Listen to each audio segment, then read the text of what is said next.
This is an interesting area here because we have several footprints. Here I am, in the rain, with Bigfoot field researcher David Ellis, on the shoreline of a reservoir in Wenatchee National Forest.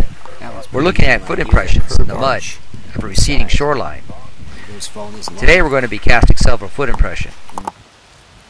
There could be a flexible foot scenario, and what we want to cast is 2 right foots and see if we can find variation within the same foot. So if we're looking at this one here, it's showing a pretty good curvature to the foot. And if we look at the next right one, there's more of a displacement in the ball of the foot, more pressure down. Not a lot of toe detail. There could be some. Back in there, some dermal ridges that we might consider casting this footprint. But this is the one that I want to cast. This shows a real deep deflection and some pushing back on the ball of the foot. The ball of the foot is really deep, and it seems to have pushed off at this location here. But the break goes all the way back into here. So that's a huge break.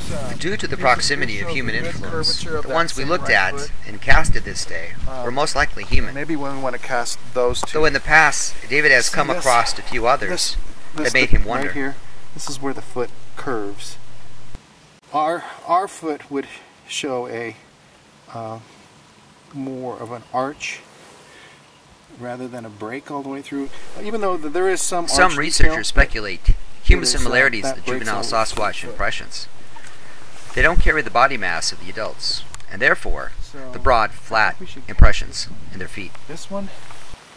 After we photographed, measured the step and stride length, and the size of the foot impression, we're ready to pour the cast. This one, so we'll take a picture of that one right there, and then we'll start the casting process. What I do is David Ellis has been collecting casts from this location for the last 4 years, and during that time he has casted some identical foot impressions from one season to the next.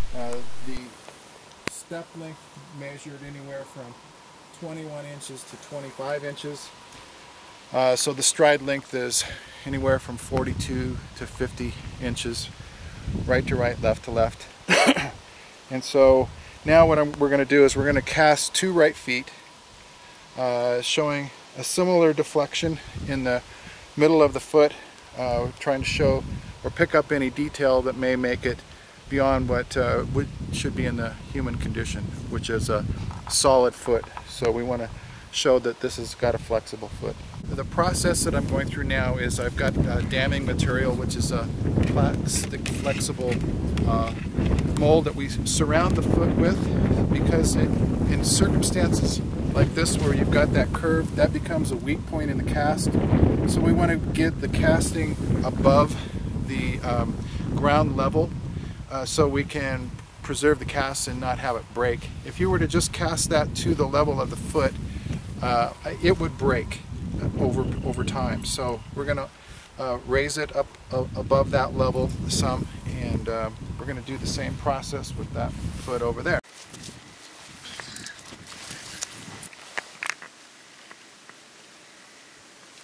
Okay, so what I'm trying to do is put the dam around the footprint without causing any damage to the footprint. So we want to make it about an inch outside of the footprint, and then we just kind of work it around. Sometimes it will move a little bit. Hopefully the mud is flexible and it will pop back into shape. Okay, I'm going to go start the mixing process, and I've got the water poured, and I'm going to mix in the hydrocal. Here's the trackway. It's marked. Red flagging is right, blue is left. Okay, what I've got here is about a quart of water, and I'm going to mix a quart and a half of hydrocal. So it's a little more than a 1-to-1 ratio. And what I like to do is pour this so that it's very almost like Swedish pancake mix, if you're familiar with the consistency of that. And I vary it depending upon the terrain. If it's a slope terrain, you're going to want to pour a lot thicker and kind of spatula it in, and because you're not, it's just going to run out if you don't do that. So I've kind of developed a method where I know how much hydrocal and how much water, so I don't have to think about it and pre-measure it. This is the system that I've developed over casting at least 75 of these impressions. I do have a turkey baster that I use in situations where we've got a dry soil, dusty, and I've been told that it's probably not proper etiquette, but it sure seems to work, is a pump hairspray where I saturate the soil so that it stays consistent, and then I take the turkey baster and just it's the same method as Rick Knowles' splash casting, only I'm not using my fingers, I'm using the turkey baster instead. I noticed you're wearing gloves. How come? I found through experience that the hydrocal is caustic. That looks really good. I wouldn't put it in your frying pan.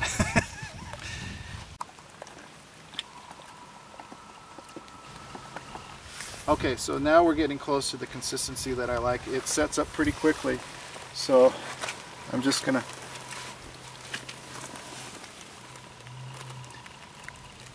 pour it in delicately. There's a really good chance that there are some dermal ridges, and that's why I like to pour it with this consistency, because I have picked up really good dermal artifacts during doing this method. So what's the dermal ridge? It's the fingerprint. If you're familiar with what fingerprints are, they're ridges in the skin, and they're friction ridges. We have them, apes have them, and these, hopefully, if these are Bigfoot, they have them too. Closer look at how it looks with the plaster in it. You can see a little bit of grass around the edges. Yeah, tracks are in grass, so you're going to get that when you take the print and it hardens up. You're all done. You're going to get a little bit of that. And the frame you put around it's really going to help because it thickens the cast. It keeps it from having that breakage problem. Unlike plaster Paris, it breaks a little easier. Hydrocal holds its shape pretty well. And I believe it captures the detail much better than Here are a few of the hydrocal casts that we processed that day. Box prints over here. Individual toes. Dermal ridges, flexible foot, stepped on a rock, left an impression, stepped on it, and right next to her is the dermal ridges you can see right in there on my finger. All that fine detail. So hydrocal again, compliments to David Ellis on his casts. The hydrocal did a very nice job capturing the detail. Here's a close-up of dermal ridges. Fine detail that we have on our fingerprints, we have on our feet. It's a very good job. There's a combination of loops, that there. arcs, A couple and we whirls. did that day too. There's another one here. Same idea with the rock. Hold it around the foot. Details in the toes. Right in the big toe. You can almost see those dermal ridges in there. Right in there. Fingerprints. So the hydrocal does an excellent job of highlighting those dermal ridges. It dries quicker. It's harder. It's washable, and it's durable, and it does a very nice job. Flexible foot we talked about earlier. Side profile, ball of the foot, toes, arch, heel. See the contour line right there, the arch of the foot. Definitely human foot, but you can see the detail on that, pretty nice. Soft mud, detail right down to the dermals. Dermals aren't quite as noticed on this one, but you can see there's some right here. So David Ellis did a very nice job on these casts, and his method of hydrocal in it and taking the procedures he does a very fine job. Makes an excellent product. Thank you, David Ellis.